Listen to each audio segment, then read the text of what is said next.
एक बड़ा खुलासा हुआ है। आप सबने देखा होगा किस तरह से आदित्यनाथ सरकार ने अपने मंत्रियों को लूट की खुली छूट दे रखी है। इनके एक मंत्री हैं कपिल देव अग्रवाल जी, एक फर्जी मोबाइल बेचने की कंपनी बनाते हैं और उस कंपनी के प्रचार के लिए देश के प्रधानमंत्री और उत्तर प्रदेश के मुख्यमंत्री योगी आदित्यनाथ जी का फोटो लगाते हैं। कई महीनों से अपना ये घोरक धंधा और फर्जीवाड़ा चला रहे हैं। और वो मोबाइल कौन सा बेच रहे हैं? स्वदेशी मोबाइल। एक फर्जी कंपनी बना के फर्जी मोबाइल बेचने की बात कह के बड़े पैमाने पे धोखाधड़ी करने का काम आदित्यनाथ सरकार के मंत्री कर रहे हैं। और सिर्फ कोई फर्जी कंपनी बनाने का नहीं, उस कंपनी के प्रचार में प्रधानमंत्री नरेंद्र मोदी जी की और उत्तर प्रदेश के मुख्यमंत्री योगी आदित्यनाथ जी की फोटो लगाकर प्रचार कर रहे हैं और कह रहे हैं साहब स्वदेशी मोबाइल है, इसको ले लीजिए आप। बाद में पता चला फर्जी मोबाइल, फर्जी कंपनी। इतने बड़े पैमाने पे लूट और धोखाधड़ी एक मंत्री कर रहा है खुलेआम।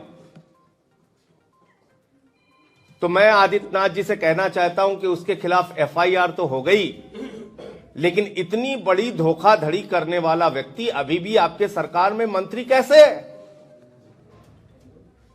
क्या दाल में कुछ काला है या पूरी की पूरी दाल काली है? क्या मिली भगत है? कैसे आपकी फोटो का इस्तेमाल उन्होंने किया?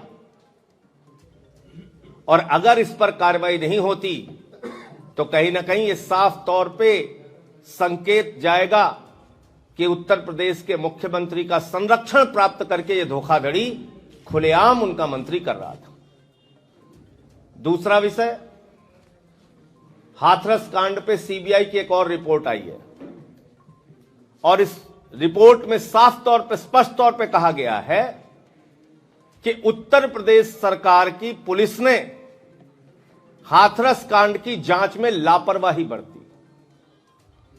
अब मैं आदित्यनाथ जी से पूछना चाहता हूं, आपकी पूरी सरकार कह रही थी इसमें विदेशी शक्तियां शामिल हैं, वहां दंगा कराने की साजिश है, वहां तो ऐसा हो गया वैसा हो गया। अब तो सीबीआई की जांच की रिपोर्ट में आ गया स्पष्ट तौर पे कि उत्तर प्रदेश पुलिस की जांच में लापरवाही बरती गई है, यानी उन बलात्कारियों को बचाने का प्रयास किया गया है खुलेआम। और रात में 2 बजे आपने देखा ही था किस तरीके से हाथरस की उस बेटी को जला दिया गया सबूत मिटाने के लिए। तो इसका मतलब मिशन शक्ति और नारी शक्ति की बात कहने वाले आदित्यनाथ जी को आज उत्तर प्रदेश की जनता के सामने आकर जवाब देना चाहिए कि किसके इशारे पर ये पुलिस के लोग उन बलात्कारियों को बचा रहे थे, उन अपराधियों, उन आरोपियों को बचा रहे थे। हाथरस कांड में किसके इशारे पर पूरी की पूरी सरकार के नुमाइंदे, डीएम हो, एसपी हो, पुलिस के अधिकारी हो, वो बलात्कारियों के पक्ष में खड़े थे? किसके इशारे पर?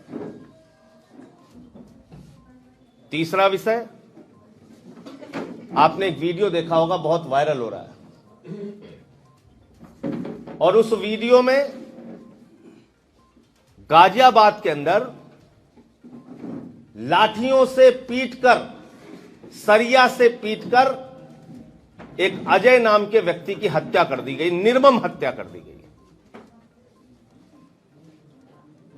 ये उत्तर प्रदेश में हो क्या रहा है?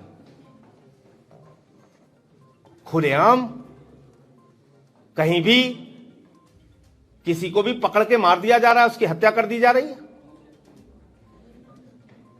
कहीं भी उत्तर प्रदेश में किसी के ऊपर गोली चला दी जाती है, किसी के साथ बलात्कार हो जाता है, किसी की हत्या हो जाती है, कहीं लूट हो जाती है। गाजियाबाद की वो तस्वीरें, वो वीडियो दिल दहला देने वाला है, भयावह है। शायद पिक्चरों में ऐसी सीन आपको देखने को मिलेगी जो आदित्यनाथ के राज में हो रहा है। खुलेआम गुंडागर्दी, खुलेआम जंगल राज। किसी को भी कहीं पकड़ो, कहीं मार दो।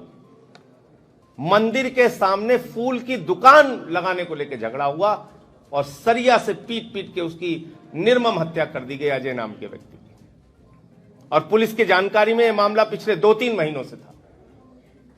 क्या करती रही उत्तर प्रदेश की पुलिस? क्या करती रही गाजियाबाद की पुलिस? कैसे इतनी बड़ी घटना हो गई और कानो कान किसी को पता नहीं चला?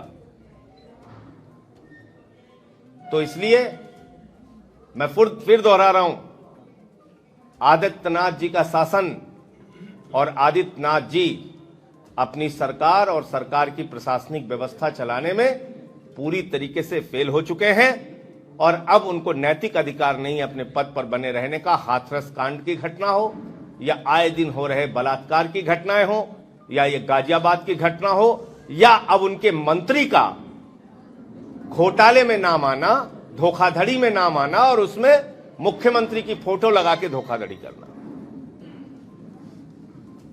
तो ये बातें मुझे कहनी थी।